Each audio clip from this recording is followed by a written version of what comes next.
자, 오늘 지금 이게 이제 녹음한 게 오늘 밤 자정에 올라갈 텐데 이틀 동안 뭐 이틀이 아니죠. 오늘이 며칠이지? 수요일인데 화요일날 뭐 여러 가지 일들이 많았습니다. 일단 그 안철수 후보 측이 불바다가 됐죠. 그렇죠. 예, 불바다. 뭐 때문에 불바다가 됐나요? 단설과 병설의 지옥불 황구덩이로 스스로 걸어 들어갔죠. 우리는 한 거 아무것도 없습니다. 멋지네요, 멋져. 예. 그 뭐 사실 저는 아직 총각인 관계로 뭐 저는 뭐 병설이 뭐고 단설이 뭔지 잘 모르는데 저를 제외한 두 분은 뭐 이미 지금 아기가 7살? 6살? 7살. 예. 한창 뭐 유치원 다니고 그렇죠. 있는 뭐 아기가 있고 또 그리고 우리 결정적으로 또 우리 하승주 소장은 예. 직접 아이를 데려다 주고 데려다 오고 네. 그건 저기 돌보미를 직접 하고 있잖아. 돌보미. 네. 육아를 직접 하고 계시지. 셔터맨이신가요? 네. 기둥서방? 셔터맨이죠. 제 꿈입니다, 그게. 그거 아무나 안 돼요. 아무나 안 되죠. 네, 그거 엄청 아무나 안 어려워요. 되기 때문에 네. 그거가 되기도 어렵고 그럼요. 된 다음에도 그 유지를 하기도 어렵고. 유지가 더 힘들어요. 그렇죠. 근데 이제 이 안철수 후보가 불바다가 됐는데 어저께 불바다가 많았어요. 시사인 만평이 또 있었습니다. 그리고 이제 이 한겨레 같은 경우에는 안철수 후보가 걸어간 그 불바다 지옥에 같이 따라 들어가더라고요. 그러니까요. 예. 그래서 저희가 이제 고심을 하다가 원래 재밌는 걸 뒤에다가 남겨놔야 이제 처음에 듣고 뒤까지 쭉 들으시니까 먼저 이 한겨레 언론의 문제부터 저희가 먼저 논해보도록 하겠습니다. 한겨레와 시사인 오늘은 뭐 일단 요 두 언론을 한번 다뤄보겠는데요. 뭐 청취자분들은 뭐 대부분 아시겠지만 뭐 그래도 방송이니까 간단하게 정리를 해드리자면 먼저 시사인 만평의 어떤 제 표현으로는 폐륜적인 그런 뭐 느낌이 드는 그런 만평이 올라왔습니다. 얼마 전에 그 고 최동원 선수 위대한 투수 최동원 선수의 그 동상을 최동원 선수의 어머님께서 이렇게 애틋한 마음으로 손을 붙잡고 계시는 그런 사진이 이슈화가 돼서 다들 이제 고 최동원 선수와 그 어머님을 안타까워하는 그런 여론들이 많았는데요. 시사인 만평에서 문재인 후보를 어떤 디스하는 뉘앙스의 만평을 쓰면서 구원 투수를 찾는 내용이었죠. 뭐 지금 뭐 안철수 후보한테 여론조사상으로 밀리고 있다고 전제를 하고 뭐 이렇게 게임이 지고 있는데 구원 투수 어딨냐? 그러고 나서 찾아간 게 문재인 후보가 찾아간 게 안희정 전 후보의 동상인데 그게 이제 그 고 최동원 선수의 어머님 그 사진을 갖다가 패러디를 한 건데 이게 과연 뭐 이게 용인될 수준의 패러디인지 뭐 그런 생각이 듭니다. 어떤 느낌 받으셨나요? 폐륜이지 폐륜. 아니 그 자식 앞세운 부모님의 마음이라는 게 에? 우리가 그 자식 키우면 자식이 조금만 다치기만 해도 진짜 솔직히 난리법석 떤단 말이에요. 그 정도로 부모의 그 자식에 대한 사랑이라는 것이 보통이 아닌데 그래서 자식 앞세운 부모는 진짜 죽을 때까지 형벌 같은 삶을 산다고 하잖아요. 근데 그거를 그거는 지극히 사적이잖아 일단. 예. 그게 공개적으로 한 것도 아니고 그 어머니가 동상을 찾아간 것도 어스러운 새벽이었나요? 예, 사람들 없을 때 혼자 조용히 가서 동상을 어루만지고 오신 그 애틋한 모정을 그렇게 이용을 해먹나? 나는 그 발상 자체를 했다는 게 그 타인의 그 슬픔 그런 감정 있잖아요. 공감 능력. 그거를 싹 무시한 거야. 예. 그걸 어떻게 생각을 안 해보고 그렇게 쓸 수가 있지? 나는 그 발상 자체가 진짜 인간성이 진짜 문제라고 생각해요. 네. 하승주 소장님은 뭐 어떤 느낌 드셨나요? 사실 처음에는 제가 그 최동원 선수 그 동상 사진을 제가 몰랐어요. 그래서 그 부산 친구들이나 롯데 팬들이 좀 많았죠. 그 롯데 팬들한테는 굉장히 민감한 문제이기도 하고 그러니까. 그래서 화를 냈는데 제가 처음에는 진짜 이해를 못 했는데 나중에 이제 듣고 이야기를 이제 들었게 됐습니다. 근데 저는 일단 저도 몰랐기 때문에 그쪽에서도 몰랐을 수도 있다고 생각을 해요. 그런데 근데 만평 그리신 분 입장에서 생각을 해보면 당연히 그분은 아는 거니까. 네. 근데 그 만평의 그림체 자체가 뭐라 그럴까? 그렇게 긍정적으로 그려진 건 아니죠, 확실히. 예. 예. 근데 그런 거, 사실 뭐 이거에 대해서는 좀, 문 후보나 뭐 이런 쪽에, 더불어민주당 쪽에 대해서 좀 비판한다는 쪽 입장인데, 그거의 소재로 이걸 들고 왔다라고 하는 건 좀 이해하고 난 다음에는 좀 깜짝 놀랐습니다, 이거는요. 굉장히. 아니, 근데 이제, 그 만화를 보면 진짜 디테일까지 그 CCTV였나요? 뭐 하여튼 거기에 잡힌 그 영상하고 디테일까지 거의 살렸어. 디테일을. 예. 심지어 그 어머니가 입었던 옷 색깔 노란색까지 그리고 목도리 한 거 뭐 목도리는 안 했구나. 그리고 만지는 포즈 이런 것까지 디테일까지 다 똑같이 살렸어. 요거를 이게 이제 풍자기 때문에 직접적으로 대입이 됩니다. 그 최동원 선수의 동상을 안희정 후보로 비유를 한 거고, 그 어머님을 문재인 후보의 어떤 뭐 절박한 심정과 비유를 한 건데, 그래서 지금 이 네티즌들의 여론 중에 하나가 뭐 이거는 거의 일배 수준이다. 예. 홍어 택배. 예. 그거지 그거. 그러니까요. 그 최동원 선수 같은 경우에는 또 뭐 이렇게 호상도 아니지 않습니까? 천수를 누리고 그렇죠. 돌아가신 것도 아니고 생전에 굉장히 이제 고군분투를 하시다가 그 야구 선수들의 어떤 처우 문제도 그렇고 예전에 그 90년대 때는 그 꼬마 민주당 후보로 그 지역주의에 도전을 해서 노무현하고 같이 예, 낙선을 했던 굉장히 의인이셨어요. 이 단순히 야구 선수를 넘어서 그런 어떤 상징성이 있는 분인데 그 암투병을 하시다가 이제 일찍 돌아가신 거고. 그리고 더군다나 최동원 그 지금 조금 전에 김 반장님 얘기한 그런 것 때문에 선수협 뭐 이런 활동 때문에 쫓겨났잖아. 롯데 네. 진짜 롯데 간판이었는데 그리고 롯데를 한국 시리즈 우승을 만들어준 선수였음에도 불구하고 그때 장효조하고 삼성 맞트레이드 됐잖아. 네. 정말 쫓겨난 거 아니에요. 쫓겨났다가 결국은 롯데로 못 돌아오고 선수 생활 마치고 코치 생활 할 때 지도자 생활 할 때도 결국 롯데 유니폼을 못 입어봤단 말이에요. 예. 한이 서려져 있다고요. 한이. 예. 근데 그거를 여기 비유하나 이거를 설령 좀 갖다 쓴다면 좋은 이야기에다 갖다 써야 되는 거야. 그러니까 제가 얘기한 게 그거예요. 진짜 좋은 이야기 갖다 그래. 썼다 그러면 이해를 하겠어. 근데 거기엔 그려진 그림체라든가 이런 것들이 뭐랄까 뭐 낄낄대고 웃는 모습 막 나오고 막 이러지 않습니까? 비꼬는 예. 수죠.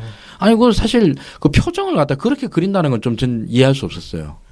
그 사진을 갖고 이 그림으로 패러디를 하면서 그 표정이나 이런 그 그림이 담고 있는 내용을 그렇게 담는 거는 좀 납득하기 힘들었습니다. 그래서 이제 정리를 해보자면 굉장히 의로운 행동을 하다가 그 대가로 탄압을 받다가 암투병을 하다가 돌아가신 그런 우리 야구계의 레전드이자 또 인간으로서도 굉장히 존경할 만한 그런 분, 그리고 그런 아들을 굉장히 애달파하고 안타까워하는 어머님, 이거를 이제 어떤 특정 후보를 디스하기 위한 목적으로, 아니 뭐 이건 저는 솔직히 상대가 문재인 후보라 문제가 되는 게 아니라 그러니까. 어떤 후보에 대해서도 이런 식으로 이거를 이용을 하면 안 되는데, 제가 분노한 지점은 솔직히 만평가는 그렇게 그릴 수도 있다고 봐요, 저는. 뭐 만평가 분들이라고 뭐 다 어떤 뭐 이런 뭐 정치적 식견이나 이런 게 다 뛰어나신 분들은 아니고, 근데 문제는 이게 시사인에 실렸다는 거. 데스크에서 이거를 걸러내지 못했다는 거죠. 이 부분은 이제 그 시사인의 어떤 총체적인 문제가 있고, 지금 저희가 한 오후 2시쯤 지금 녹음을 하고 있는데, 지금 이 순간까지 뭐 어떤 뭐 시사인 쪽에서 뭐 공개 사과라든가 뭐 이런 액션이 없어요. 현재까지. 그냥 묵묵부답입니다. 지금 어저께 저녁부터 이게 정말 인터넷에서 일파만파 퍼지고 있는데, 저는 이런 오만함도 굉장히 문제다. 이 오만함이 지금 한두 번이 아니잖아. 네. 그 무슨 일이 터지면 독자들이 뭐 하면은 야 우리 뭐 삼성 탄압에서도 살아남았는데 떨어져 나가려면 떨어져 나가라. 예.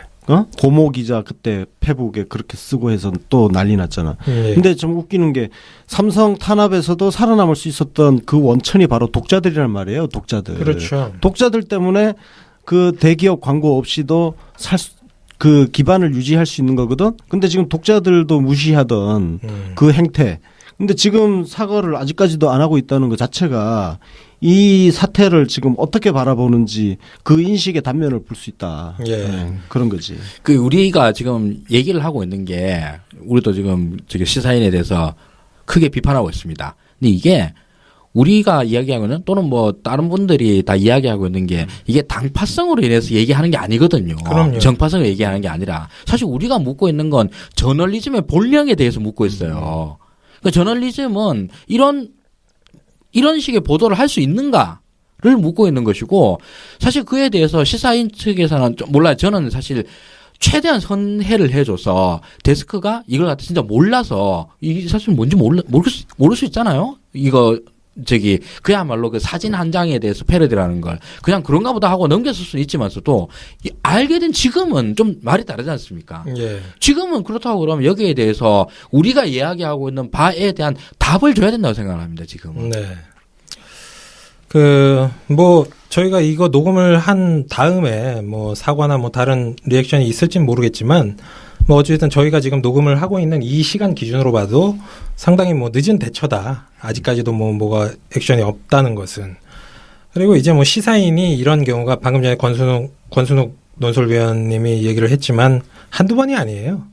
예전에 어떤 뭐 그 시사인 사무실에 뭐 일장기 비슷한 게 일장기도 아니고 그 우길승천기 비슷한 소품이 걸려 있을 때 그때 이제 그 네티즌들이 뭐 그거에 대해서 문제 제기를 했을 때도 상당히 오만한 태도로 해명을 하는 게 아니라 뭐 니네 뭔데 뭐 이런 거 가지고 트집 잡고 그래 뭐 이런 식으로 나오더라고요. 그래서 사실 그 문제는 뭐 그때 항의하는 것 자체가 좀 그 과한 측면이 있었어요. 예.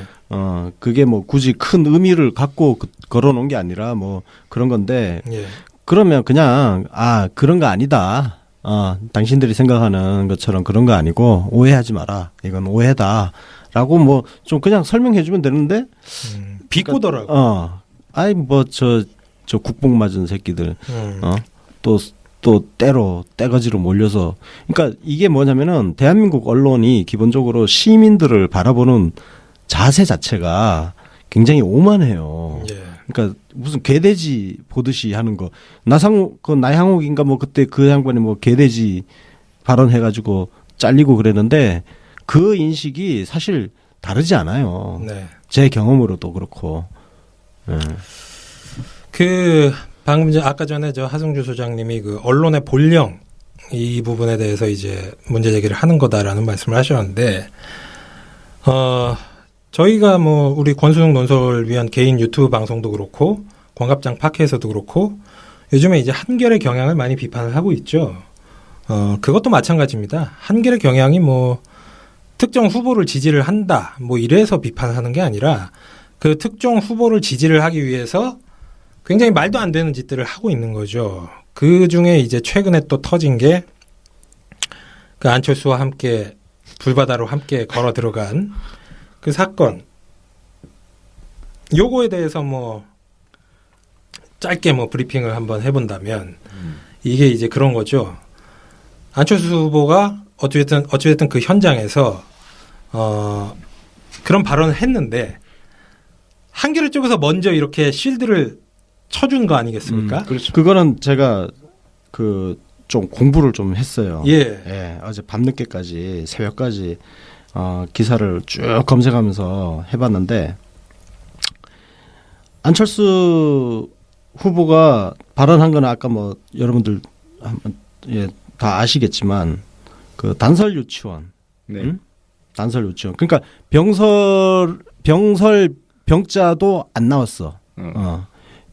정확한 거는 병설이란 이야기는 한마디도 안 나오고 거기 모여 있는 사람들 듣기 좋은 이야기만 한 건데 단설 유치원 자제하고 사설 유치원 독립성 사립유치원 독립성을 확보해주겠다. 뭐 이런 그래서 박수를 엄청나게 받았는데 예. 문제는 최초의 보도를 보면 그 워딩 저 안철수 발언을 정확하게 보도를 했어요. 예. 뭐 더 300이라든지 연합뉴스라든지 네. 대부분의 언론이 했는데 일부 지방지들이 병설 그 안철수가 하지 않은 병설을 집어넣었더라고. 그러니까 거기서 이제 문제가 생겼더라고요. 예. 생겼는데 문제는 각종 그 우라카이 하는 네. 뺏겨쓰기 하는 매체들이 별별 인터넷 매체들 많잖아. 네. 거기서 그걸 병설을 막 쓴 거야.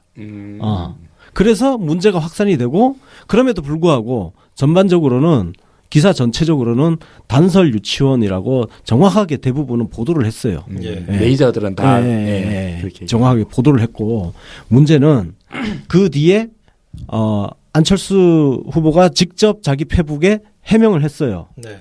해명을 했는데 그 발언 취지는 병설 유치원을 늘리겠다는 취지다. 아니 자기가 그 현장에서 지금 정확하게는 병자도 안 꺼냈다니까? 네. 안 꺼내서 박수를 받은 거 아니야. 네. 근데 해명을 할 때는 병설 유치원 증서를 이야기하려는 거였다. 근데 이걸 어떻게 해석을 해? 안철수 후보 해명문을 보면 진짜 나 국어 좀 하는데 이해가 잘 안 된단 말이에요. 하여튼 자 그러면 그렇게 보도가 나갔어. 그래서 안철수가 해명을 했는데 한겨레가 이걸 아주 신속하게 네. 안철수가 해명문을 올리자마자 거의 제가 보기에는 거의 올리자마자 그대로 그걸 긁어다가 대충 쭉쭉쭉쭉 정리해가지고 기사를 바로 쏜 것 같아요. 예. 나는 기자 생활을 했던 경험으로 치면 네. 안철수 그 해명에 대한 검증 자체를 안 하고 그대로 받아쓰기 네. 했다. 이게 언론의 태도냐? 이게 한겨레 신문이 특히 한겨레 신문 맨날 툭하면 조중동 비판하면서 저널리즘 이야기를 했잖아요. 네. 그런 언론이 취할 태도냐? 그 기사 최소한 검증은 해봐야 될 거 아니에요. 안철수 발언의 앞뒤 거기 보면 뭐 별별 거 다 나오잖아요. 하여튼 그렇게 지금 전개가 되어 있는 상태입니다. 예. 더군다나 이거를 해프닝이라고. 그러니까 내 그게 열이 받은 거예요. 정말 요 한겨레 보도에 대해서 지금은 기사가 많이 수정이 됐어요. 그래서 양이 팍 늘어났고 지금 처음에 우리가 열이 받았던 부분들에 대해서 많이 보완이 된 상태예요. 지금 기사를 찍어보시면. 근데 최초 보도에 있어서는 일단 분량도 얼마 안 됐고 단서를 병설로 잘못 듣고 잘못 보도한 것 때문에 네티즌들이 막 항의하는 해프닝이 있었다. 이런 식으로 얘기를 한 거예요. 예. 아니 일단 첫째로는 뭐 기자들이 단서가 병설을 뭔지 몰랐겠지. 그러니까 그런 소리를 했겠죠. 예. 그리고 둘째로 이게 거기서 이제 몇몇 네티즌들의 반응을 갖다가 땄어요. 근데 그게 과연 해프닝이냐에 대해서 일단 의심하지 그냥 그렇게 이제 나가버린 거예요. 네. 그러니까. 그리고 이거까지가 첫 번째고 두 번째는 아니 그렇잖아요. 기자라고 하는 사람들은 원래 잘 모르는 사람이에요. 모르니까 물어보는 사람이고. 예. 그 물어보는 사람 말고 이제 그냥 그 받아 적는 사람들을 필경사, 속기사 이렇게 얘기를 하지 않습니까? 네. 타이프라이터. 그 요즘은 그냥 아이폰이 훨씬 잘합니다. 그런 거는. 그거 할 것 같으면 뭐하러 그 기자를 합니까? 게다가 또 그 바이라인에 기자 이름도 뭐 3명이나 4명이나 박아놔놓고. 안철수 보도자료 낸 거 해명 자료를 낸 걸 갖다 그대로 받아 뺏겨요. 그대로 받아 뺏기는데 그걸 읽어보면은 이해가 여러분들은 돼요? 한겨레 여러분들은? 한번 물어봅시다. 진짜. 그걸 듣고 난 다음에 그렇구나 하고 난 다음에 그대로 받아 적고 난 다음에 그걸 그대로 언론사 기사로 쏘는 게 그게 말이 됩니까? 아니 무슨 국민의당 기관지입니까? 네? 요즘 한겨레 하는 꼬라지 보면 뭐 무슨 안철수당 기관지 같이 그러니까 대놓고 나는 한겨레가 우리 안철수 지지한다고 선언하고 기사 썼으면 좋겠다 이거예요. 차라리. 네. 그러면 열받을 일도 없어. 그래도 아마 안철수 쪽에서 큰 도움이 안 될 것 같습니다. 이 정도 수준으로 해가지고 뭐 빨아줘봐야 뭐 얼마나 제대로 빨아주겠습니까? 아니 한겨레 기자님도 생각을 해보세요. 안철수가 뭐라 그랬습니까? 국가적 재난 상태에 대응하기 어려워서 대형 단서를 자제하겠다 그러지 않습니까? 아니 그 말이 말이 됩니까 그게? 그걸 듣고 난 다음에 전화 좀 해보면 되잖아요. 그럼 사립은 저기 국가적 재난 상태에 대응이 잘 돼가지고 사립은 보호하자 그러고 안 된다 그러면 대응 왜 안 되냐고 물어는 봐야 될 거 아닙니까 그게. 나는 기자들이 정말 진짜 한심했던 건 뭐냐면은 안철수가 그 자리에서 대형 단설 유치원을 자제하겠다. 네네. 이 발언을 하게 되는 그 배경을 이해를 하고 기사를 썼어야 된다고 생각해요. 안철수가 이미 오래전부터 학제 개편이 뭐냐면은 지금 초등, 중등, 고등 해가지고 633으로 돼 있잖아요. 예, 예. 이거를 552로 바꾸자. 그거를 이미 제안을 한 적이 있어요. 그거하고 연계를 해가지고 유치원 같은 경우도 그 병설은 보통 학교에 붙어 있는 걸 병설이잖아요. 그래서 병설 유치원을 늘리자는 게 안철수의 원래 그 공약이에요. 공약인데 이날 행사가 사립 유치원 행사잖아요. 그렇죠. 행사장에서는 병자도 안 꺼낸 거야. 왜? 그 사람들이 안 좋아하는 이야기거든. 네. 병설 유치원 증설 자체도 지금 안 좋아해. 사립 당연히 안 유치원에서. 좋아하죠. 경쟁자니까. 경쟁자거든. 근데 그 영상 지금 아까 들어보셨겠지만 병자도 안 나왔잖아요. 네. 안 나왔어. 왜 안 그 의도가 있잖아요. 네. 그 자리에 못하는 발언이기 때문에 안 한 거야. 근데 안철수가 해명을 이렇게 했잖아요. 대형 단설 유치원 신설을 자제하겠다. 고 발언한 거는 이거는 병설 유치원을 늘리겠다는 뜻이다. 아니 이걸 어떻게 병설 유치원 늘리겠다는 뜻으로 이해를 하냐고. 그러면은 그 현장에서 병설 유치원을 늘리겠다고 말을 했어야지. 그 말을 하지도 않은 거를 뒤에 문제가 되니까 이렇게 해명을 했어. 근데 이걸 기자들은 그냥 받아 쓴단 말이에요? 이걸 해명이라고? 그냥 받아 쓰고 이걸 해프닝이라고 얘기해? 당신들 기자야? 이거는 이게 무슨 기자들이야. 안철수 후보에 대해서 이제 어느 정도 지식이 있는, 뭐 저는 기자도 아니고 기자 경력도 없습니다만, 이 발언은 굉장히 안철수스러운 발언이었어요. 왜냐? 안철수 후보의 주요 철학들이 뭡니까? 국회의원들이 이제 뭐 고비용 저효율이니까 200명으로 줄이자고 주장하고, 네.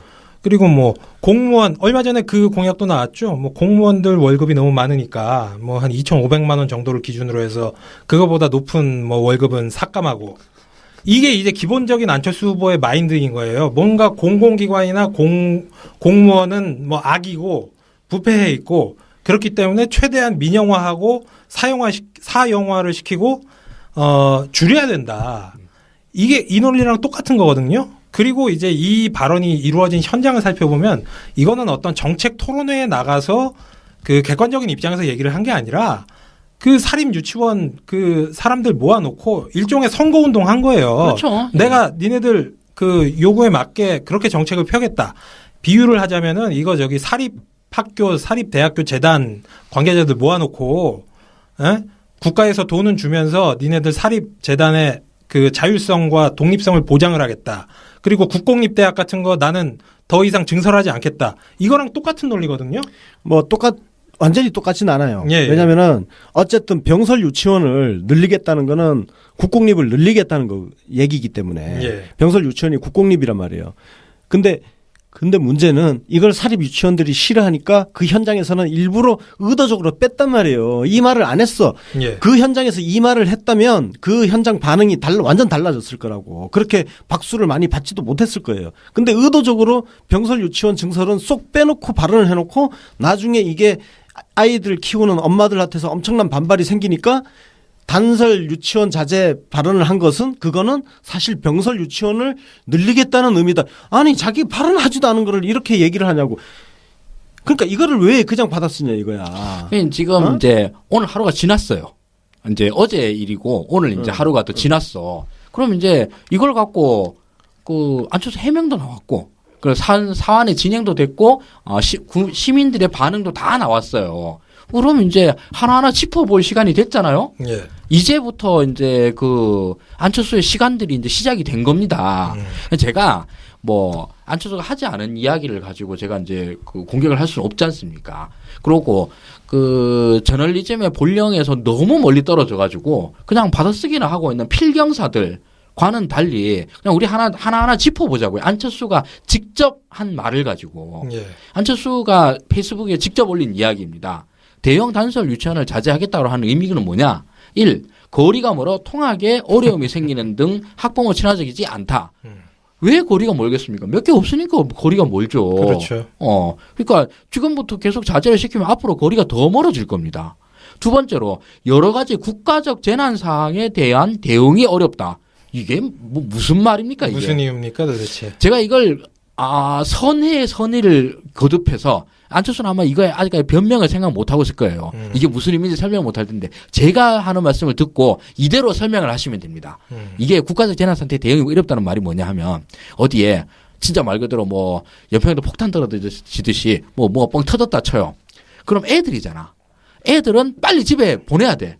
그런데 사설은 집에 가까우니까 빨리 집에 보낼 수 있는데 그 대형 단설은 멀리 있잖아요. 그래서 집에 멀기 때문에 집에까지 데려다 주는 시간이 오래 걸린다. 이거 같아요. 앞에 얘기랑 뭐 결국은 비슷한 얘기네요. 그렇죠. 예. 네. 이렇게 해석을 겨우겨우 해줄 수 있겠습니다. 예. 그건 말이 됩니까 이게? 그러니까 지금 그 사실 뭐 단설 유치원, 병설 유치원 장단점이 있어요. 네. 예.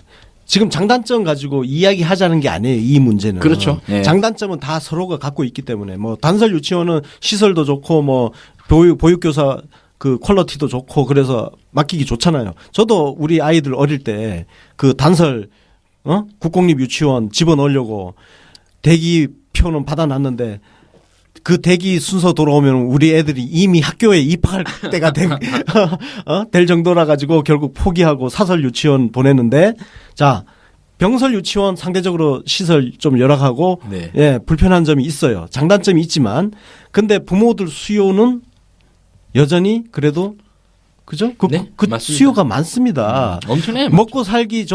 먹고 살만한 사람들은 그래도 시설 좋은 사립 유치원 많이 심지어 영어 유치원이니 이렇게 보내겠지만 형편이 어려운 사람들한테는요. 그나마 병설 유치원 그리고 그 단설 유치원 이런 거 많이 생기면 거기 좋죠. 다 그쪽으로 갑니다. 그리고 이제 아까 두 번째가 요거였고 세 번째가 교육 프로그램 등에 대한 맞춤형 관리가 어렵다. 이거는 유치원을 안철수 후보가 안 보내봐서 그러는데요.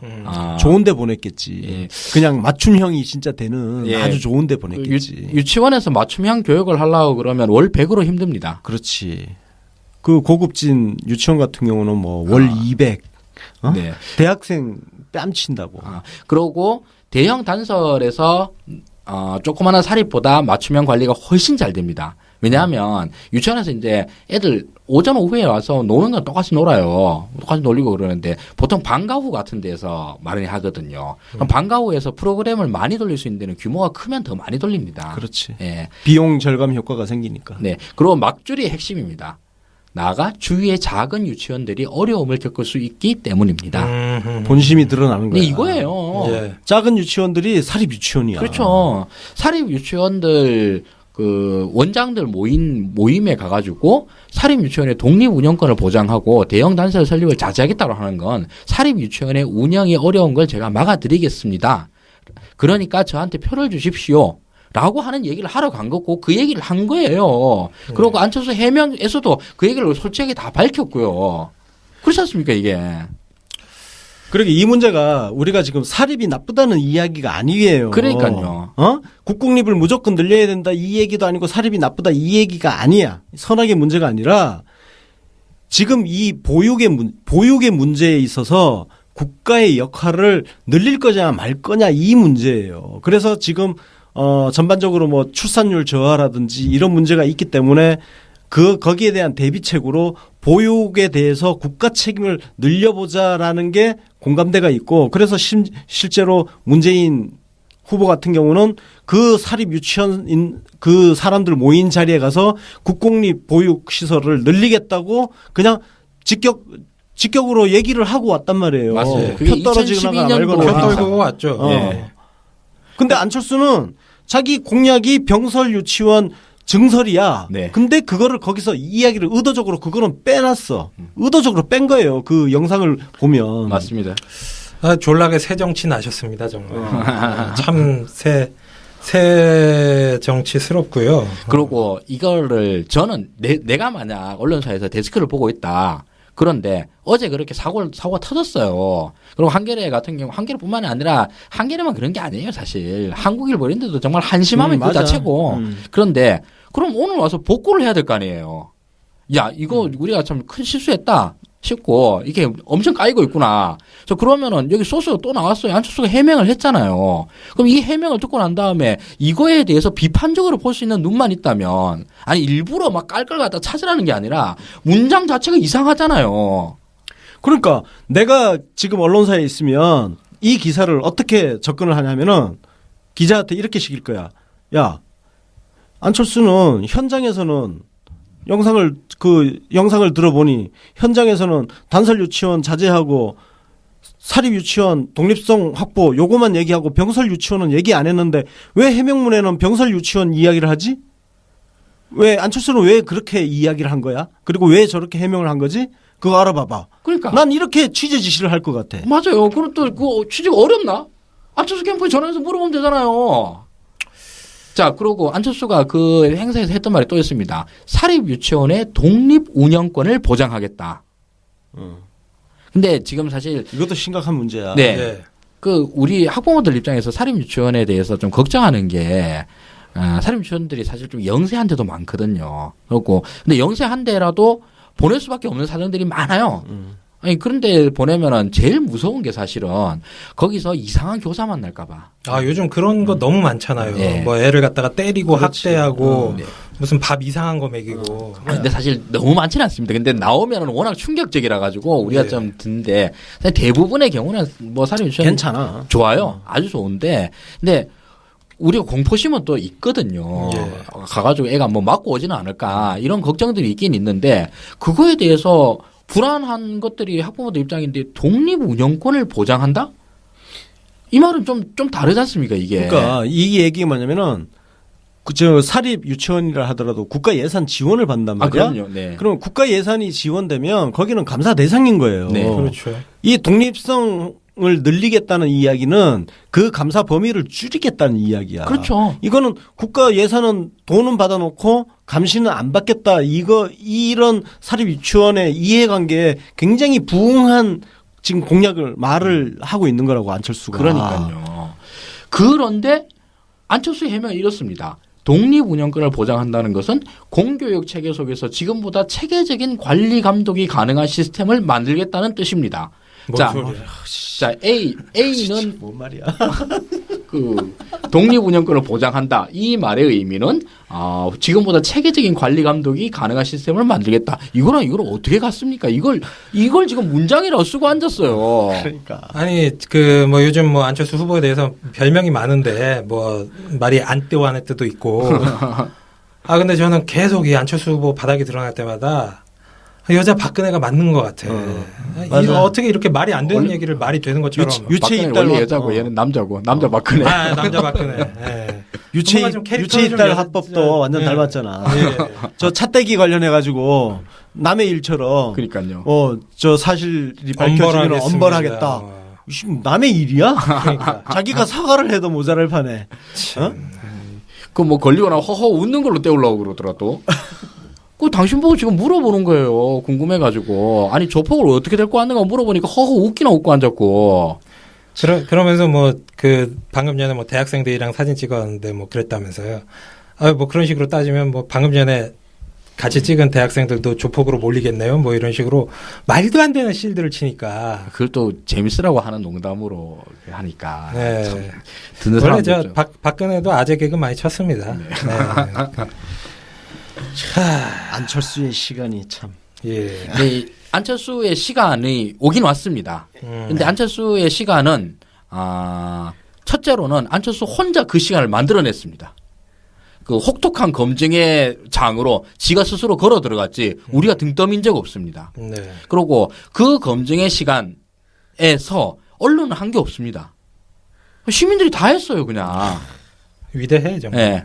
단설, 병설, 뭐 사설 이거에 대한 장단점 이런 거 비용 다 얘기하고요. 여기에서 해명의 문제점 이런 거 제가 지금 얘기하고 있는 건 다 어디서 주워 들어온 거예요, 진짜 인터넷에서. 그거 보니까 또 다 나오더라고요, 진짜. 다 나옵니다. 예, 그게 또 뭐 불과 몇 시간 만에 그 와중에서 대한민국 언론들은 완전히 소외돼 있었습니다, 지금. 그 뒤를 따라가는 것만이라도 좀 제대로 해라라고 하는 것이 지금 오늘 하고 싶은 말이고요. 아, 지금 뭐 저 한겨레 그 얘기를 해봤는데 뭐 사실 이 건 말고도 너무나 많습니다. 일단 지금 그 여론조사 네. 조작 의혹도 굉장히 그러게. 크게 제기가 되고 있는 상황이고, 거기에 또 하필 연루가 된 게 그 어떤 뭐 표변상의 문제라던가 그래서 중앙선거관리위원회로부터 빠꾸먹은 네. 그 여론조사 2개가 한겨레 신문이 한 그게 뭐 또 있고, 네. 이렇게 보면 이게 너무 좀 심해 보이는 거죠. 이게 무슨 이거 같아. 옛날에 97년이나 2002년에 조중동이 하던 짓을 지금 뭐 완전히 한겨레가 싸대기 날리는 뭐 거의 그 수준으로 하고 있는 거예요. 미친 거예요, 이건. 아니 그래서 여론조사를 그때 그 여론조사가 안철수 그 문재인하고 안철수가 똑같다. 같은 지지율 거의 뭐 같은 네. 지지율 나왔다는 그건데 아니 그거 가지고 선거관리위원회 경고를 받았어.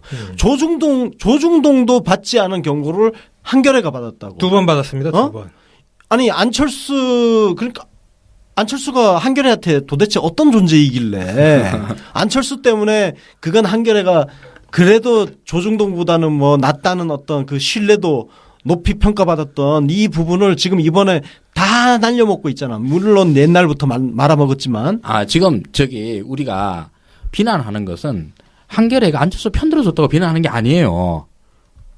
그리고 그러니까. 한겨레가 뭐 문재인 편 안 들어줬다고 비난하는 것도 아니에요. 그래. 역시 마찬가지로 저널리즘의 본령에서 어긋나서 그래요. 아니 자기 이름 걸고 여론조사를 갖다 시행을 했습니다. 그러면 자기가 그 결과에 대해서 사실은 뭐 똑같이 무한으로 연대 책임을 지는 겁니다. 그 여론조사를 의뢰한 기관과 언론사가.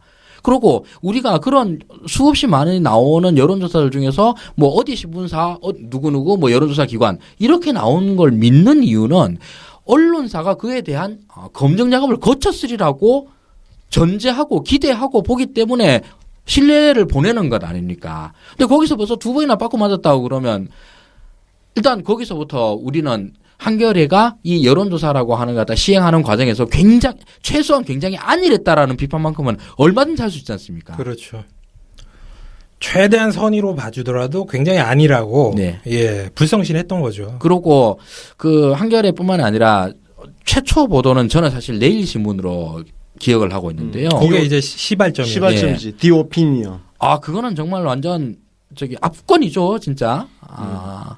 아니 그 지금은 뭐 2010년에 그 지방선거 할 때 대표적인 게 그 한명숙하고 오세훈 서울시장 선거할 때 그때 여론조사를 어떻게 했냐면은 KT 전화번호부 가지고 했단 말이에요. 요즘 이제 RDD 방식 얘기하지만 RDD가 채택되기 전에 네. 전화번호부 가지고 우리 옛날 그 여러분들 다 아실 거예요. 그 공중전화 박스 가면은 커다란 전화번호부 책 있잖아. 그게 그 나중에 지금 굉장히 축소가 된 게 사람들이 개인정보 유출 문제도 있고 해가지고 지금 유선 전화 자체도 지금 줄어든 상태에다가 그나마 유선 전화를 설치한 사람들의 절반도 안 돼. 근데 등록을 안 시키죠, 전화번호부에. 근데 왜냐면 왜 그걸 내 개인 정보를 거기에다가 노출시켜. 하여튼 근데 그 전화번호부 가지고 여론조사를 돌린 거예요. 2010년에 그래서 여론조사에서 오세훈이가 한명숙을 20% 넘게 차이로 앞서는 걸로 나왔어. 그래서 사표 심리도 나오고 뭐 네. 그래서 여론 얼마나 왜곡됐습니까? 노회찬이 그때 완주도 하고. 예. 근데 막상 뚜껑 열었을 때 어떻게 됐냐고. 0.8% 0.8% 예. 새벽까지 아침 6시까지 엎치락 뒤치락 하는 그런 선거 결과가 나왔어요.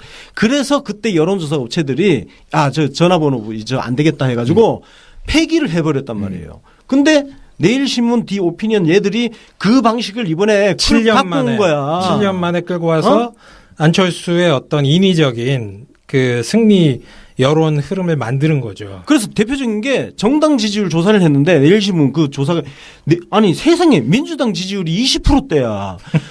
아니 모든 여론조사에서 민주당 지지율이 45에서 50 사이를 왔다 갔다 하는데 그 민주당 지지율이 반토막이 났네. 아니 그 여론조사를 믿으라고? 더군다나 그 뉴스타파 보도로 나왔었죠. 그 그 조사가 두 가지로 이루어졌습니다. 하나는 KT 전화번호부 여론조사 이게 40%를 쓰고 나머지는 인터넷 조사를 합니다. 어처구니가 없어 진짜. 근데 사실 인터넷 조사도 잘만 설계를 하면 써먹는 데 많긴 많아요. 근데 이걸 이런 데 써먹으려고 그러면 정말 잘 해야 될 텐데. 근데 또 의외로 그 인터넷 여론조사 60%의 가중치가 있는데 여기서 문재인이 7%를 이겼대요. 근데 결과는 안철수가 6% 이기는 걸로 나와. 그러면은 그 40% 비중의 KT 여론조사에서 한 20% 정도를 갖다가 안철수가 이기는 게 나와야지 안철수가 6% 이기는 거예요. 그렇지. 자, 그러면은 그 결과치를 갖다가 받아든 내일신문 기자 여러분, 사장님, 뭐 편집국장님 등등등등등 그걸 갖다가 지면에 낼 생각이 듭니까? 그러니까 아니 내일신문이 그 난리를 치고 여론조사의 공정성, 신뢰성이 이미 논란이 되고 있는 그 와중에 한겨레가 리서치 플러스하고 또 심지어 그 선거관리위원회에서 그 여론조사 그 심의위원회가 있잖아요. 네. 거기서 불가 판정 내린 거 아니야? 불가 판정. 그러니까요. 그리고 뭐 계속 이제 유선 비율이 뭐 40에서 60% 정도 해당되는 그건데 지금 제가 이제 수치들을 딱 듣다 보니까 그 여론조사에서 20여 프로를 이쪽에 더하면 정확한 겁니다. 왜냐하면 2010년 지방선거 때 아까 전에 한명수 오세훈 선거 예를 드셨는데 전국적으로 똑같았어요. 그때 모든 그 민주당의 후보들이 뭐 이광재가 됐든 김두관이 됐든 충청의 안희정이 됐든 한 20%대 나온 거야. 그렇죠. 다 그래가지고, 예. 그래가지고 그랬는데 뚜껑 까보니까 다 이겼어. 다 50% 넘고. 그리고 이제 최근 같은 경우에는 당장 작년에도 총선 여론조사 때 여론조사 기관들이 얼마나 삽질을 했습니까? 그렇죠. 그때 더불어민주당 80석에서 100석 얘기했어요. 근데 뚜껑 까보니까 뭐 거의 130석 육박을 했잖아요. 새누리당 180석 얘기했었지. 네. 예. 그 여론조사에서 제일 유명한 게 종로. 정세균 원장. 예. 그래서 여론조사를 우리가 참고용으로만 이제 뭐 쓸 수밖에 없는 건데, 예. 진짜 참고용으로밖에 쓸 수 없는 건데, 문제는 이거예요. 여론조사가 여론을 왜곡한다는 거야. 그러니까 그 밴드웨건 네. 효과라는 게 있거든요. 예. 그러니까 걸음지고 장에 가는 효과 쉽게 얘기하면 친구 따라 강남 그렇죠. 제비 가는 그런 건데 그런 현상이 실제로 일어난단 말이에요. 그런데 지금 현재 이 시점에서는 정말 좀 끔찍한 게 진짜 끔찍하다는 생각이 들어요. 내일신문 그날 리쳤죠. 그 다음에 한겨레 리서치 플러스 그거 해가지고 2번이나 공식으로 받고 막았죠. 그 다음 KBS 연합에서 연합. 이거 정말 KBS 연합에서 샘플링 조작한 거. 조작이라고 해도 진짜 단언해도 별 문제 없으리라고 봅니다. 예. 샘플링 조작해가지고 난리 난 거. 이런 것들이 동시다발적으로 나와요. 그 가장 그 안철수의 밴드웨건 효과가 필요한 이 시점에 여러 개의 복수의 여론조사 기관이 이해할 수 없는 방식을 써서 이해할 수 없는 결과들을 내요. 이거 뭐냐 이거야 이게. 이거는 한마디로 정의하자면 이거 부정선거입니다. 지금 부정선거 하고 있는 거예요. 근데 옛날에는 부정선거의 주체가 뭐 정부였고 관이었다고 친다면 지금은 언론이 나서가지고 언론이랑 여론조사 기관이랑 협잡을 해서 부정선거를 지금 하고 있는 겁니다. 그렇지. 과거에는 관건선거가 문제였다면 그 국정원 댓글 알바단 이런 게 다 관건선거였잖아요. 관건선거라면 지금 이거는 엉권선거야. 엉권선거. 언론이 선거에 지금 개입하고 있는 거라고. 여론조사 기관은 그 여론조사를 해서 밥을 먹고 삽니다. 근데 밥을 먹고 사는데 사람들이 그 밥 먹으라고 돈을 주는 이유는 믿으니까 하는 거예요, 진짜. 신뢰도가 없으면은 그럼 뭐하러 돈 줍니까, 그걸 갖다가. 결과지 받아왔는데 이걸 갖다 내가 믿어야 돼 말아야 돼 할 것 같으면은 그 회사에 돈 주고 일 시킬 일이 천지 없습니다. 그래서 여론조사 기관에 신뢰성에 문제가 생기면 그 회사는 문을 닫아야 됩니다.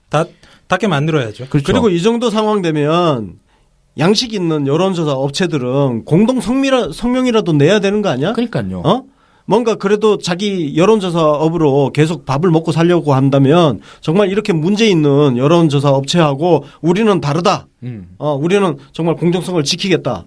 뭐 이런 성명서라도 하나 지금 내야 되는 상황 아닌가 맞습니다. 싶어요. 만약에 저는 지금 문재인 지지자입니다. 아니면 다 같이 망하던가 그럼. 예. 근데 어떤 여론조사에서 갑자기 문재인 지지율이 80%가 나왔다. 그럼 이런 걸 보고 나면 내가 좋아하겠습니까? 그걸 보고? 이 사람 미친놈들 아니야 이거. 이 생각 바로 나올 거 아닙니까 이게. 그러니까. 그리고 그걸 보고 난 다음에 이거 당연히 이렇게 되는 이런 여론조사가 나오는 건 굉장히 이상하고 그래서 위험하다라는 판단이 당연히 듭니다. 그러니까 이거가 여론조사 결과가 내 마음에 들고 안 들고의 문제가 아니라 지금 한국 정치를 갖다가 가장 근본적으로 제일 밑바닥에서부터 붕괴시켜 나가는 거예요. 나오는 숫자를 믿지 못하는데 나오는 말을 어떻게 믿고 나오는 사람을 어떻게 믿겠습니까 지금. 그 자본에는 뭐 물질적 자본도 있지만은 민주주의 사회에서 정말 필요한 게 사회적 자본인데 거기에서 가장 중요한 게 신뢰 아니겠습니까? 그러니까요. 신뢰. 근데 지금 이게 뭐 여론조사도 못 믿고 언론도 못 믿고 이러면은 이게 사회가 붕괴가 되는 거예요. 그래서 우리가 나서고 있는 거 아니야. 예. 정말 요게 만약 뭐 이거는 여기서부터는 제가 근거를 가지고 하는 거 아닙니다. 그냥 추론으로 하는 얘기인데 예. 뭐 maybe if 만약에 여론조사가 이렇게 거의 조작 수준으로 조잡하게 나오는데 이거에 대해서 어떤 의뢰인의 요구가 있었다고 그러면 너가 돈은 얼마 받았냐? 돈은 원래 되는 대로 받고 했냐? 아니면 너가 평생 동안 먹고 살만은 하는 돈이나 받고 이러는 거냐? 너가 지금 이렇게 여론조사 이따위로 해놔놓고 난 다음에 회사 문 닫는다 그러면 너 앞으로 밥 먹고 못 살아. 그럼 평생 먹고 살 돈이나 받고 그러면 내가 논리적으로 이해나 된다. 몇 푼 못 받았을 거야. 몇 푼 받지도 못하고 이지랄을 하고 있으면은 진짜 이건 말 그대로 동정도 못 받아요. 동정도. 뭐 그냥 거지 새끼 취급받는 거죠. 뭐. 그렇죠. 진짜 거지 새끼 취급받는 거야. 네. 평소에 뭐 2천만 원 받는데 이번에 2,500만 원 줄게 해가지고 이지랄을 했다 그러면 진짜 뭐 더 이상 할 말이 없습니다. 네. 뭐 하여튼 이게 뭐 공교롭게도 공교로운 건 아니지 필연적인 거죠. 안철수 후보의 어떤 상승세와 이런 언론과 여론조사 기관의 어떤 너무나 미심쩍은 이런 의혹들 그리고 최근에는 한겨레 신문과 시사인 같은 경우에는 이제 만평 하나를 너무나 잘못 낸 거죠. 그래서 이 언론과 안철수 후보의 문제를 저희가 이제 다뤄봤는데 뭐 요거는 여기까지 하고 네. 예 저희가 뭐 또 혹시 뭐 마지막으로 말씀하실 부분 있으면은 또 얘기하고 마치죠. 진짜 언론들한테 묻고 싶어. 아니 문재인이 도대체 당신들한테 도대체 뭘 어떻게 했길래 문재인을 잡아먹지 못해서 이 난리를 치는지 난 정말 당신들한테 진짜 묻고 싶습니다. 네? 진짜 묻고 싶어요. 도대체 문재인이 당신들한테 뭘 어떻게 했길래 이러는지 대답 좀 해줬으면 좋겠어요, 진짜. 특히 한겨레 신문에게 묻고 싶습니다. 한겨레 신문 당시 뭐 부산지사장을 뭐 역임을 했다는 얘기도 있던데 문재인 후보가 뭐 2억 원인가 뭐 대출 받아가지고 내고 결국은 뭐 파고 들면 뭐 결국은 이권 뭐 이득 뭐 이런 게 걸려 있겠죠. 저는 뭐 이권 이득 또 못 받고 이러고 있다고 생각합니다. 이권 이득이라도 뭐 챙길 만한 그런 챙길 것도 없어. 염치나 능력이나 있으면은 또 모르겠는데 주지도 않을 거고 주지도 않을 거고 그런 것도 없고 그럼에도 불구하고 이렇게 하는 것은 진짜 뭐랄까 뭐 알량한 자존심이랄까 뭐 그런 아니 건가요? 그냥 균형 감각의 상실이라고 봅니다. 저는. 난 그리고 이걸 한겨레 내부에서 왜 문제 제기하는 목소리가 하나도 안 나오는지 난 그게 진짜 이해가 안 돼요. 한겨레는 분명히 생각 다른 사람이 있을 거거든. 그럼 이 정도 지경이 되면 내부에서 정말 사표라도 쓰면서 문제 제기를 하든가 아니 사표 쓰지 말고 당당하게 문제 제기를 한번 하는 그런 기자 한 명쯤은 나와야 되지 않나? 하성주 소장님은 뭐 마지막으로 혹시 지금 시간 얘기를 해도 되나 모르겠는데 얼마 전 네이버 실검 1위가 안철수 조폭이었어요. 네. 안철수 조폭 얘기는 일단 화끈하지 않습니까? 아니 세상에 대선 후보 행사장에 조폭들이 병풍을 둘렀다. 섹시하죠. 이거 일단 듣기로서 와 해요. 그리고 일단 이것뿐만 아니라 그냥 단순히 섹시할 것뿐만 아니라 굉장히 위험한 일이기도 합니다. 그렇죠. 대선 후보 대통령 될지도 모르는 사람한테 조폭들이 바로 근처에까지 와가지고 했다. 이렇게 되면은 이 새끼들이 도대체 왜 왔나? 그리고 어떤 놈이 불러왔나? 그리고 지금 이게 처음인가 아니면 옛날에도 이런 일이 있었나? 예. 이런 것들이 다 취재 대상 아닙니까? 취재 대상. 그렇지. 왜냐면은 한국 정치 역사를 보면 깡패 새끼들이 정치에 개입해가지고 정치를 개판친 게 얼마나 많아. 그러니까요. 가장 가까운 게 80년대 용팔이 사건. 그 지금 이게 진짜 과거의 용팔이 문제까지 떠올리게 만드는 이런 심각한 문제가 될 수 있음에도 불구하고 또 해프닝으로 취급하는 것 같더라? 아무것도 아닌 네. 아무것도 아닌 것처럼. 오해다 뭐 이런 거지. 이걸 왜 안 물어요? 그것도 한겨레 신문이. 네. 와. 아니 이건 아니 제가 또 역시 얘기를 하는 거는 아니 뭐 문재인 편 안 들어줘도 돼. 너가 편 들어줘가지고 우리 뭐 득볼 거 하나도 없어. 근데 왜 이렇게 바보냐는 거야. 아니 한겨레 편집국장님 생각을 해보세요. 이거 기자들 안 보내요 이거? 안 궁금해요? 당신들이 안 궁금해하는 건 이해가 돼요. 그런데 대한민국 국민들이 다 궁금해가 네이버 실검 1위를 했다고 그러면 국민들은 궁금해하잖아요. 그럼 국민들이 궁금해한다는 걸 네이버 실검 1위를 통해서 알았어요. 근데 왜 아무것도 안 해? 우리만 지랄하잖아. 직무유기 하고 있는 거죠. 그리고 직무유기하고 있는 거고. 지랄하는 국민들 시민들을 개돼지처럼 쳐다보고 훈장질을 하지. 이게 저기 지금 언론은 영화 감독들의 어떤 이 정치 의식이나 인식보다도 그 수준에 전혀 못 미치는 게 내부자들이나 더킹 같은 영화 보면 그 정치 세력과 조폭 이 연계가 어떤 무서운 결과를 가져오는지 그거 다 나오지 않습니까? 영화 감독들이 훨씬 훌륭하지. 아니 정치 세력이랑 조폭이랑 연계가 되면 우리 저 그거 똑똑히 보고 있잖아요.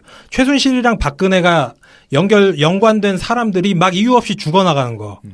사람을 죽일 수가 있어요. 권력과 이 조폭이 결탁이 되게 되면. 근데 왜 취재 안 합니까, 당신들? 당신들이 취재 안 해가지고 사람 죽으면 당신들이 책임질 거야? 이게 정말 난 왜 그런지는 알 것 같아요. 왜 그러냐 하면 왜 그런 것 같아요? 조중동이 안 하면 안 해요. 조중동에 가가지고 취재를 하면은 쫓아가가지고 열심히 해. 조중동에 안 가면 자기도 안 가. 이게 이거는 진짜 일리 있어. 왜냐면은 그 언론사 보면요. 특히 조선일보가 가판이 있던 시대 보면 조선일보가 가판을 탁 내. 네. 한 5시쯤에 여기 광화문 사거리에 가판이 나와요.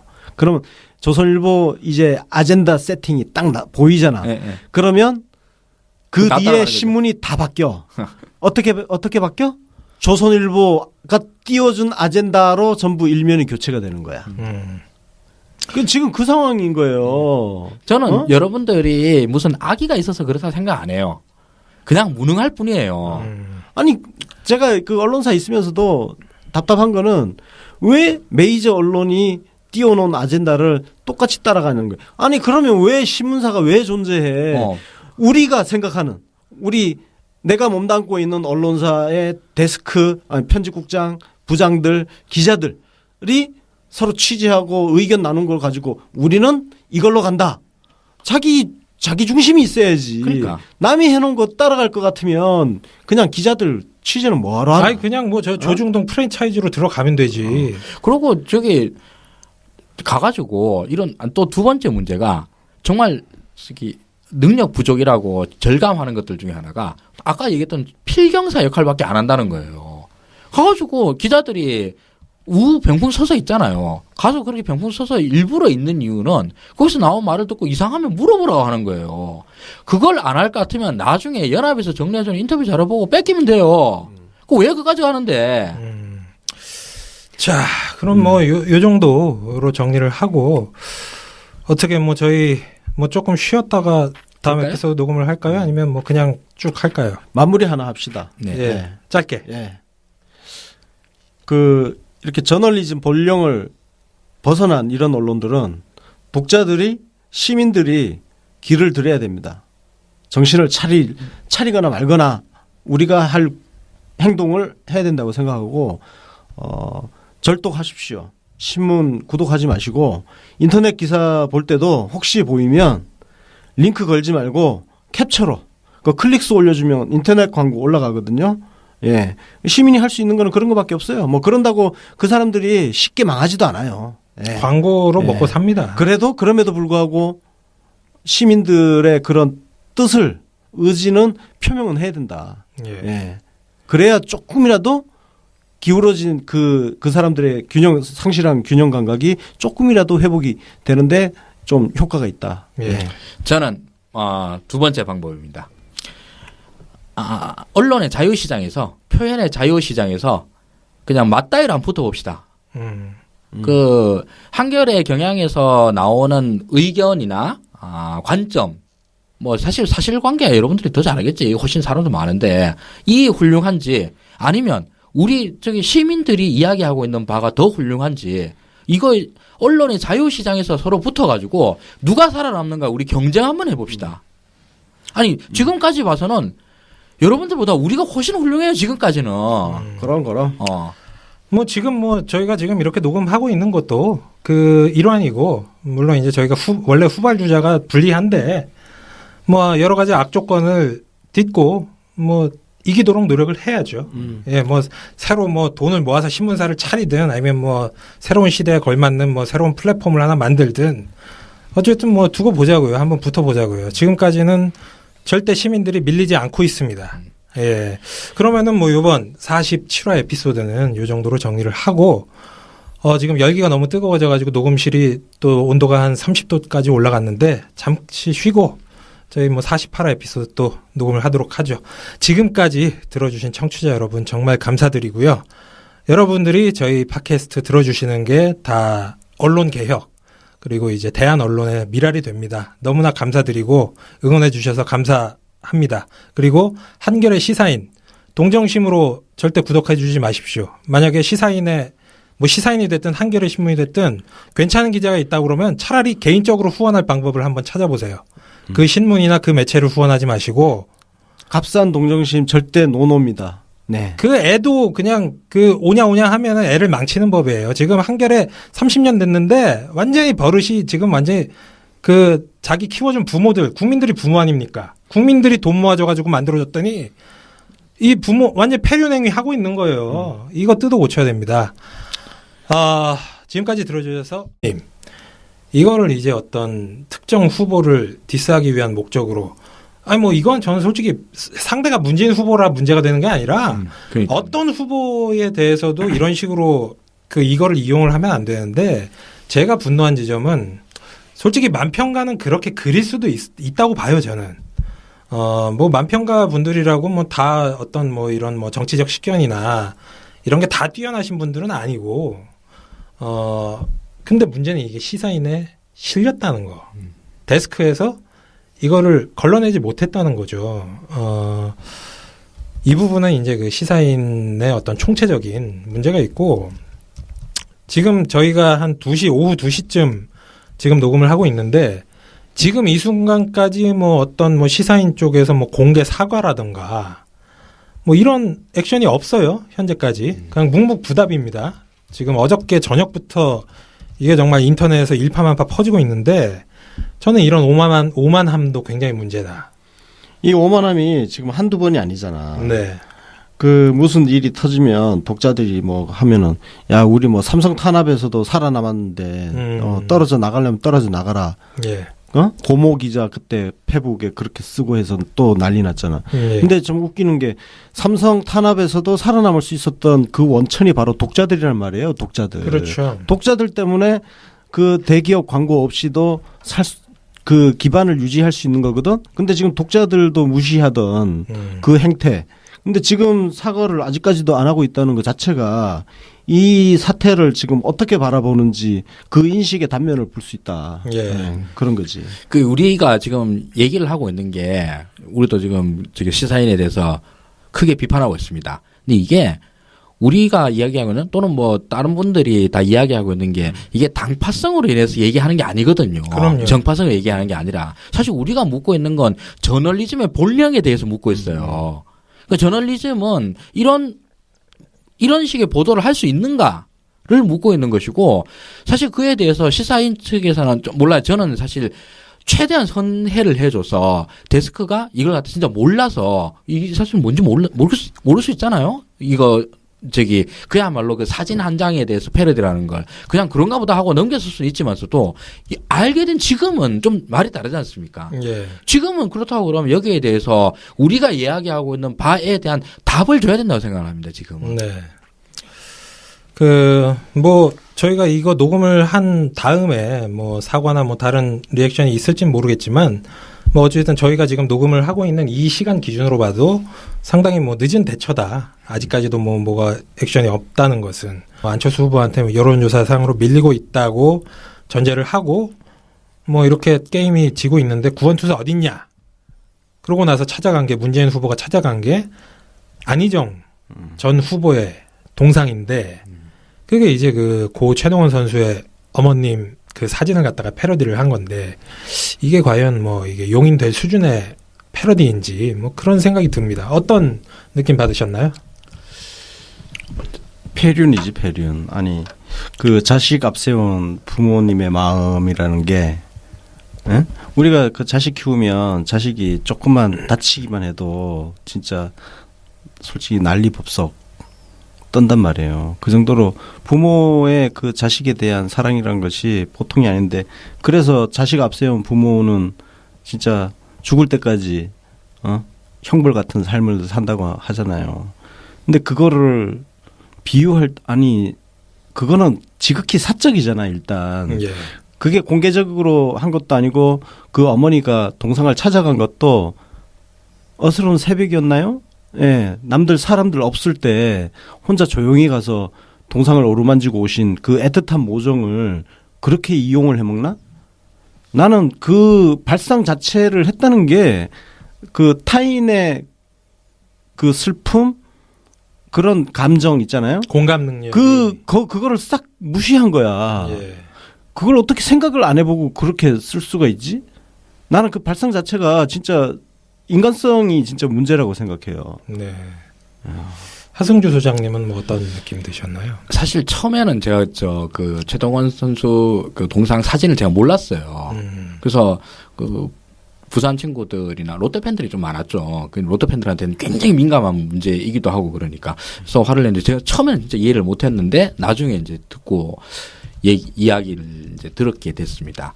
근데 저는 일단 저도 몰랐기 때문에 그쪽에서도 몰랐을 수도 있다고 생각을 해요. 그런데 근데 만평 그리신 분 입장에서 생각을 해보면 당연히 그분은 아는 거니까. 네. 근데 그 만평의 그림체 자체가 뭐라 그럴까? 그렇게 긍정적으로 그려진 건 아니죠, 확실히. 예. 예. 근데 그런 사실 뭐 이거에 대해서는 좀 문 후보나 뭐 이런 쪽에 더불어민주당 쪽에 대해서 좀 비판한다는 쪽 입장인데 그거의 소재로 이걸 들고 왔다라고 하는 건 좀 이해하고 난 다음에는 좀 깜짝 놀랐습니다, 이거는요. 굉장히. 아니, 근데 그 만화를 보면 진짜 디테일까지 그 CCTV였나요? 뭐 하여튼 거기에 잡힌 그 영상하고 디테일까지 거의 살렸어. 자, 오늘 지금 이게 이제 녹음한 게 오늘 밤 자정에 올라갈 텐데 이틀 동안 뭐 이틀이 아니죠. 오늘이 며칠이지? 수요일인데 화요일 날 뭐 여러 가지 일들이 많았습니다. 일단 안철수 후보 측이 불바다가 됐죠. 그렇죠. 예, 불바다. 뭐 때문에 불바다가 됐나요? 단설과 병설의 지옥불 황구덩이로 스스로 걸어 들어갔죠. 우리는 한 거 아무것도 없습니다. 멋지네요, 멋져요. 예. 뭐 사실 저는 아직 총각인 관계로 뭐 저는 뭐 병설이 뭐고 단설이 뭔지 잘 모르는데 저를 제외한 두 분은 뭐 이미 지금 아기가 7살? 6살? 7살. 예. 한창 뭐 유치원 다니고 그렇죠. 있는 뭐 아기가 있고 또 그리고 결정적으로 또 우리 하승주 소장은 예. 직접 아이를 데려다 주고 데려다 오고 네. 그건 돌보미를 하고 있잖아. 돌보미. 네. 육아를 직접 하고 계시지. 셔터맨이신가요? 네. 기둥 서방? 셔터맨이죠. 제 꿈입니다, 그게. 그거 아무나 안 돼요. 아무나 안 되죠. 네, 아무나 안 되기 때문에 그거가 되기도 어렵고. 그럼요. 된 다음에도 유지를 하기도 어렵고. 유지가 더 힘들어요. 그렇죠. 근데 이제 이 안철수 후보가 불바다가 됐는데 어저께 불바다가 많았어요. 시사인 만평이 또 있었습니다.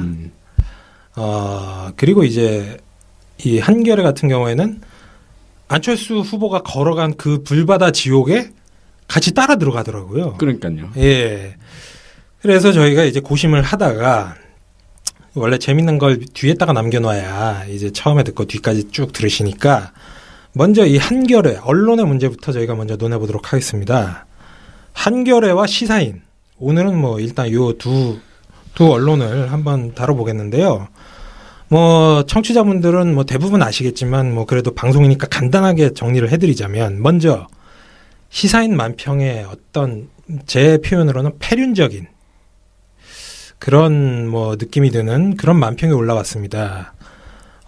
얼마 전에 그 고 최동원 선수 위대한 투수 최동원 선수의 그 동상을 최동원 선수의 어머님께서 이렇게 뜻한 마음으로 손을 붙잡고 계시는 그런 사진이 이슈화가 돼서 다들 이제 고 최동원 선수와 그 어머님을 안타까워하는 그런 여론들이 많았는데요.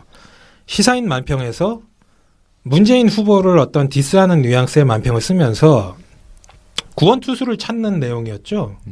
뭐 지금 뭐 그리고 이제 뭐 시사인이 이런 경우가 방금 전에 권순욱 논설위원님이 얘기를 했지만 한두 번이 아니에요. 예전에 어떤 뭐 그 시사인 사무실에 뭐 일장기 비슷한 게 일장기도 아니고 그 우길승천기 비슷한 소품이 걸려 있을 때 그때 이제 그 네티즌들이 뭐 그거에 대해서 문제 제기를 했을 때도 상당히 오만한 태도로 해명을 하는 게 아니라 뭐 니네 뭔데 뭐 이런 거 가지고 트집 잡고 그래 뭐 이런 식으로 나오더라고요. 그래서 사실 그 문제는 뭐 그때 항의하는 것 자체가 좀 그 과한 측면이 있었어요. 예. 그게 뭐 굳이 큰 의미를 갖고 걸어놓은 게 아니라 뭐 그런 건데 예. 그러면 그냥 그런 거 아니다. 당신들이 생각하는 것처럼 그런 거 아니고 오해하지 마라. 이건 오해다라고 뭐 좀 그냥 설명해주면 되는데 비꼬더라고. 뭐 저 국뽕 맞은 새끼들 또 때로 떼거지로 몰려서 그러니까 이게 뭐냐면은 대한민국 언론이 기본적으로 시민들을 바라보는 자세 자체가 굉장히 오만해요. 예. 그러니까 무슨 개돼지 보듯이 하는 거. 나향욱인가 뭐 그때 그 양반이 뭐 개돼지 발언해가지고 잘리고 그랬는데 그 인식이 사실 다르지 않아요. 네. 제 경험으로도 그렇고. 네. 방금 아까 전에 저 하승주 소장님이 그 언론의 본령 이 부분에 대해서 이제 문제 제기를 하는 거다라는 말씀을 하셨는데, 저희가 뭐 우리 권순욱 논설위원 개인 유튜브 방송도 그렇고 광갑장 팟캐에서도 그렇고 요즘에 이제 한결의 경향을 많이 비판을 하고 있죠. 그것도 마찬가지입니다. 한결의 경향이 뭐 특정 후보를 지지를 한다 뭐 이래서 비판하는 게 아니라 그 특정 후보를 지지를 하기 위해서 굉장히 말도 안 되는 짓들을 하고 있는 거죠. 그 중에 이제 최근에 또 터진 게 그 안철수와 함께 불바다로 함께 걸어 들어간 그 사건. 요거에 대해서 뭐 짧게 뭐 브리핑을 한번 해본다면 이게 이제 그런 거죠. 안철수 후보가 어찌됐든 그 현장에서 그런 발언을 했는데 한겨레 쪽에서 먼저 이렇게 실드를 쳐준 거 아니겠습니까? 그렇죠. 그거는 제가 좀 공부를 좀 했어요. 예. 어제 밤늦게까지 새벽까지 기사를 쭉 검색하면서 해봤는데 안철수 후보가 발언한 거는 아까 뭐 여러분들 다 아시겠지만 그 단설 유치원, 네. 단설 유치원. 그러니까 병자도 안 나왔어. 정확한 거는 디테일을 예. 심지어 그 어머니가 입었던 옷 색깔 노란색까지 그리고 목도리 한 거 뭐 목도리는 안 했구나. 그리고 만지는 포즈 이런 것까지 디테일까지 다 똑같이 살렸어. 요거를 이제 이게 이제 풍자기 때문에 직접적으로 대입이 됩니다. 그 최동원 선수의 동상을 안희정 후보로 비유를 한 거고, 그 어머님을 문재인 후보의 어떤 뭐 절박한 심정과 비유를 한 건데, 그래서 지금 이 네티즌들의 여론 중에 하나가 뭐 이거는 거의 일배 수준이다. 예. 홍어 택배. 예. 그거지 그거. 그러니까요. 그 최동원 선수 같은 경우에는 또 뭐 이렇게 호상도 아니지 않습니까? 천수를 누리고 그렇죠. 돌아가신 것도 아니고 생전에 굉장히 이제 고군분투를 하시다가 그 야구 선수들의 어떤 처우 문제도 그렇고 예전에 그 90년대 때는 그 꼬마 민주당 후보로 그 지역주의에 도전을 해서 노무현하고 같이 예, 낙선을 했던 굉장히 의인이셨어요. 이 단순히 야구 선수를 넘어서 그런 어떤 상징성이 있는 분인데 그 암투병을 하시다가 이제 일찍 돌아가신 거고. 그리고 더군다나 최동원 그 지금 조금 전에 김 반장님 얘기한 그런 것 때문에 선수협 뭐 이런 활동 때문에 쫓겨났잖아. 롯데 네. 진짜 롯데 간판이었는데 그리고 롯데를 한국 시리즈 우승을 만들어준 선수였음에도 불구하고 그때 장효조하고 삼성 맞트레이드 됐잖아. 네. 정말 쫓겨난 쫓겨난 거 아니에요. 쫓겨났다가 결국은 롯데로 못 돌아오고 선수 생활 마치고 코치 생활 그 할 때 지도자 생활 할 때도 결국 롯데 유니폼을 못 입어봤단 말이에요. 예. 한이 서려져 있다고요. 한이. 예. 근데 그거를 여기 비유하나? 이거를 설령 좀 갖다 쓴다면 좋은 이야기에다 갖다 써야 되는 거야. 그러니까 제가 얘기한 게 그거예요. 진짜 좋은 이야기 갖다 그래. 썼다 그러면 이해를 하겠어. 근데 거기엔 그려진 그림체라든가 이런 것들이 뭐랄까 뭐 낄낄대고 웃는 모습 막 나오고 막 이러지 않습니까? 비꼬는 예. 수죠. 아니 그 사실 그 표정을 갖다 그렇게 그린다는 건 좀 전 이해할 수 없었어요. 그 사진을 갖고 이 그림으로 패러디를 하면서 그 표정이나 이런 그 그림이 담고 있는 내용을 그렇게 담는 거는 좀 납득하기 힘들었습니다. 그래서 이제 정리를 해보자면 굉장히 의로운 행동을 하다가 그 대가로 탄압을 받다가 암투병을 하다가 돌아가신 그런 우리 야구계의 레전드이자 또 인간으로서도 굉장히 존경할 만한 그런 분, 그리고 그런 아들을 굉장히 애달파하고 안타까워하는 어머니